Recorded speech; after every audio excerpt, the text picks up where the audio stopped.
Good morning and welcome to the Commander Cody podcast live, first here on Facebook and then over on my YouTube channel called Toilet Topics.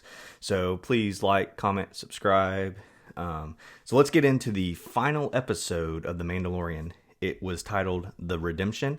So we kind of open up on the cold open with the scout troopers on the speeder bikes. They have the Baby Yoda and we get a lot of good comedy where the stormtroopers unfortunately are hitting the Baby Yoda, and I'm just like, man, I hope you die soon. So, and we get that very shortly, but we kind of get them doing some shooting practice, and I love how this show and just other movies really make fun of how bad the stormtroopers are at shooting weapons. So, if a stormtrooper was actual soldier, like in the U.S. Army, they would not last long, or we would not last long as a country if we had the stormtroopers protecting us. So, it's a cool joke, running gag.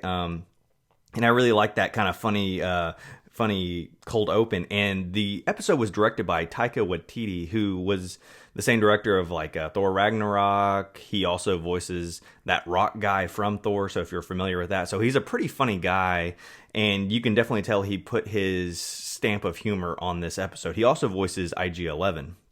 Who was very excellent in this episode. So they're doing the shooting practice, and then we get the nurse droid IG-11 comes and kind of takes him out and saves Baby Yoda. And I love how they kind of keep calling him a nurse droid, even though he's like a top assassin. So then we kind of jump over to Moff Gideon setting up a big gun called the E-Web, I believe. And then he goes on to say, I know y'all know, you've heard, if you haven't heard this weapon before, he kind of goes into a history lesson where it's taken out several like Republic, cities. On the siege of Mandalore, it took out a lot of Mandalorians, so it's a devastating weapon.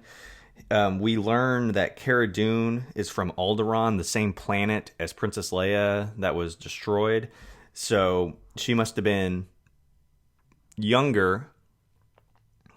a little bit younger and off planet when the planet was destroyed. So in some of the canon novels, there are like a small contingent of Alderaanians that are still alive, and they actually have a seat in the Senate when the New Republic forms. So hopefully next season we'll kind of dive into a little bit more of the politics of how the New Republic works. We saw that a little bit in the Prisoner episode. So it was kind of interesting to learn a little bit more about her backstory. We also finally get a name for the Mandalorian called Din Djarin. I believe I'm pronouncing that correctly.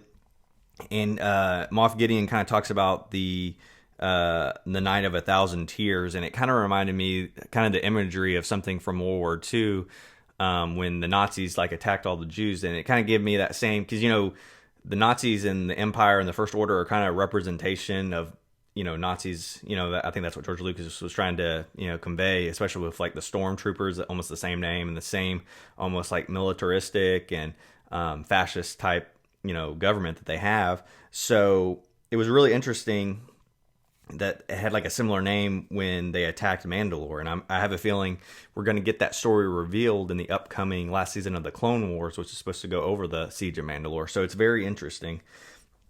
We also learned that Grief Karga was a magistrate, and usually a magistrate was someone in the government. So I'm not sure if he was in a magistrate, I'm guessing during the Empire, so maybe of a planet in charge of a city. So maybe we'll learn more about all three of their backstories next season. But it was kind of nice just getting some of that exposition, and it was really quick, so it didn't take away from the action of the story. Just a couple of lines, and we get to learn quite a bit. So we have the Mandalorian. He said Mandalorian is a creed, not a race. And then we kind of get a flashback, and we see that Mandalorians actually save him during the Clone Wars against the battle droids. And then we get a great scene of him kind of taking off with a Mandalorian. And that's how he becomes a foundling and kind of joins the Mandalorian clan. We find out that Moff Gideon was an ISB officer, and that stands for Internal Security Bureau. And they were kind of like they were charged with keeping an eye on other Imperial officers. So like when you would report someone, it's almost like a secret police within the Empire that you didn't want to be messed up, involved with. And they're usually officers that have all white uniforms. So like Orson Krennic from Rogue One, he, I think, usually with the all white, that's what that signifies, is the Eternal Security Bureau. He kind of had a all black from Moff Gideon, so he might have started as the ISB officer and then became a Moff. And Grand Moff Tarkin, from Episode 4, he was a Moff as well. So they're kind of almost like a governor of like a system or a planet or a system of planets. So that's kind of usually how they work, but we don't know how the structure is since the Empire kind of fell, and he's kind of maybe the last remnants of the planet, or of the Empire, I should say. So then we get more IG-11 and Baby Yoda wrecking shop. I like how IG-11, he's kind of like, Baby Yoda's kind of strapped to him. I'm not sure what those things are called, but it's like you see in movies where the baby's strapped to the back or the front, and Yoda's strapped to the back, but IG can like kind of rotate his whole torso and then shield him when bullets are coming, and then he's firing in all his crazy directions. So really good stuff with him.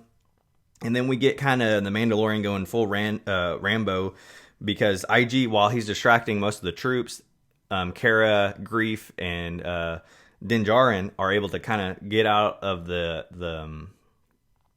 Bounty Hunters Guild room, and then they're trying to take him out. He grabs that big, huge E-web weapon, and he's going Rambo.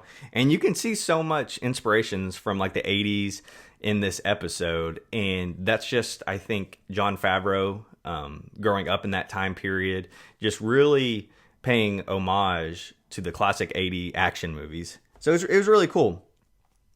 We get kind of them pinned down. They have to retreat back into the guild room, and a flame trooper. He's really cool. They have really cool trooper designs, even if the troopers only last a couple of scenes. But he has a cool flame trooper. He's kind of burning them out, trying to smoke them out. We have Baby Yoda. He stops the flames and pushes it back. So he's able to kind of stop him for a moment, but this causes the Mandalorian. He got shot earlier by Moff Gideon, kind of in the back of the neck area, and he's pretty hurt, and he's like, leave me. So they kind of want to resist, but Cara and Greef and Baby Yoda kind of go into the sewers to try to find a way out. IG-11 offers to help him, but he needs to remove his helmet, and Mandalorian's like, over my dead body, pretty much. And he's like, I can't let a living thing see my face. And then IG-11 says, I'm not a living thing. So that was a really cool way to show his face to the audience, but not to any living thing. So I thought that was really interesting how they did that, and kind of got around that rule where he said, no living thing can see my face. And again, that seems like a newer rule, I'm guessing ever since the Purge of Mandalore, the Siege of Mandalore, because in the Clone Wars television show, we see faces of Mandalorians all the time. So I'm thinking things change, which I have said in a previous review. So he's able to help them. They kind of go into the tunnels. They're almost like a maze. They finally come back to the culvert, kind of where the Mandalorians used to stay. We see a pile of helmets. It seems like the Imperials took most of them out.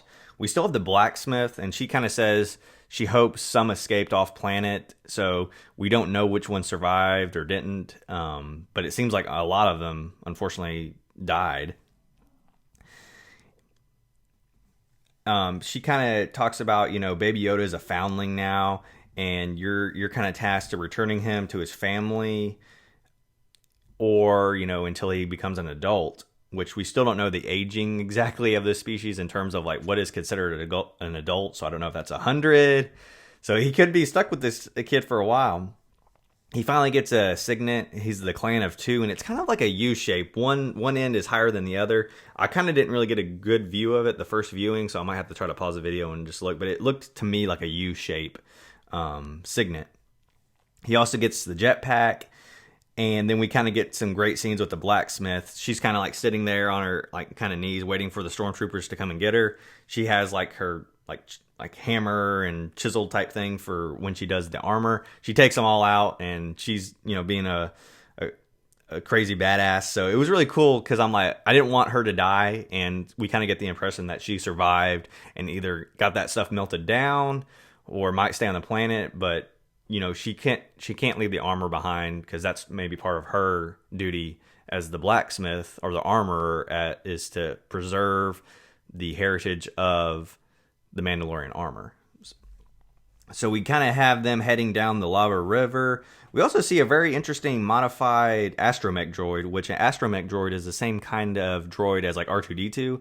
He kind of has like the torso and the headpiece like R2 does, but his whole body is more like kind of like a stick, like really long arms, and he almost reminded me of like a gondola driver, like you would see like in Venice or something. So they're heading down the lava river.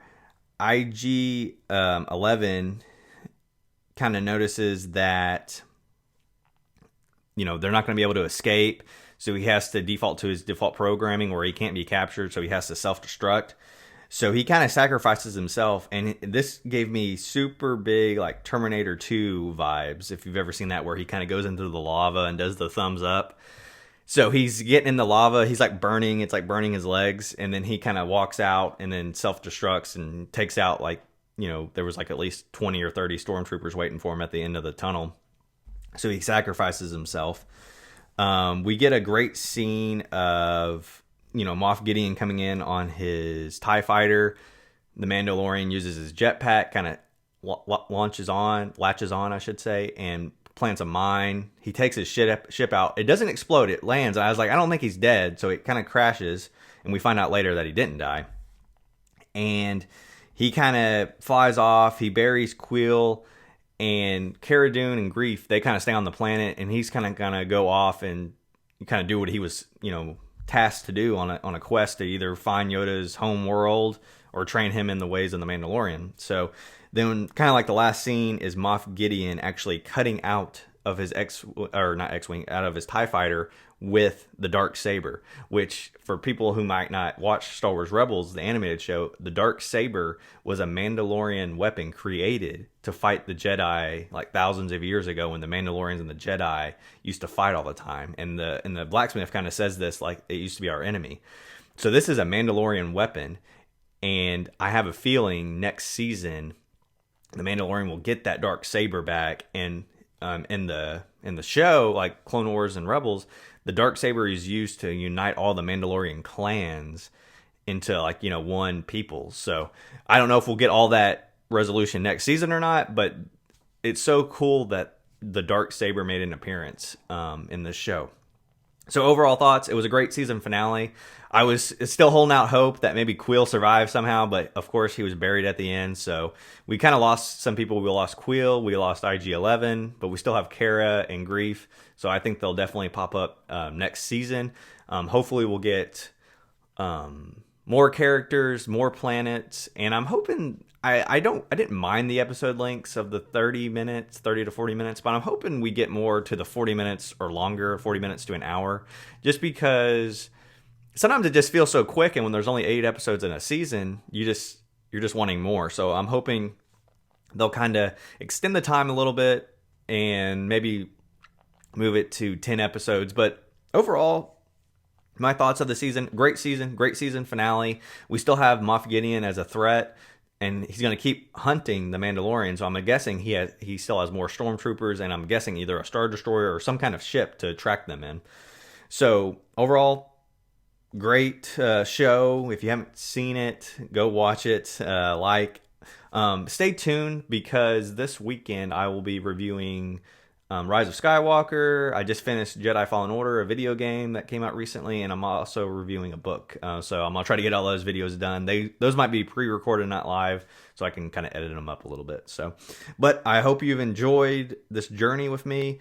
I believe Clone Wars, I will be doing reviews on that, and that comes out, I think they said January or February, so be on the lookout for that. I'll still try to do other videos in the meantime, but I like doing these reviews, so I hope you've enjoyed this journey with me as well. So until next time, peace out.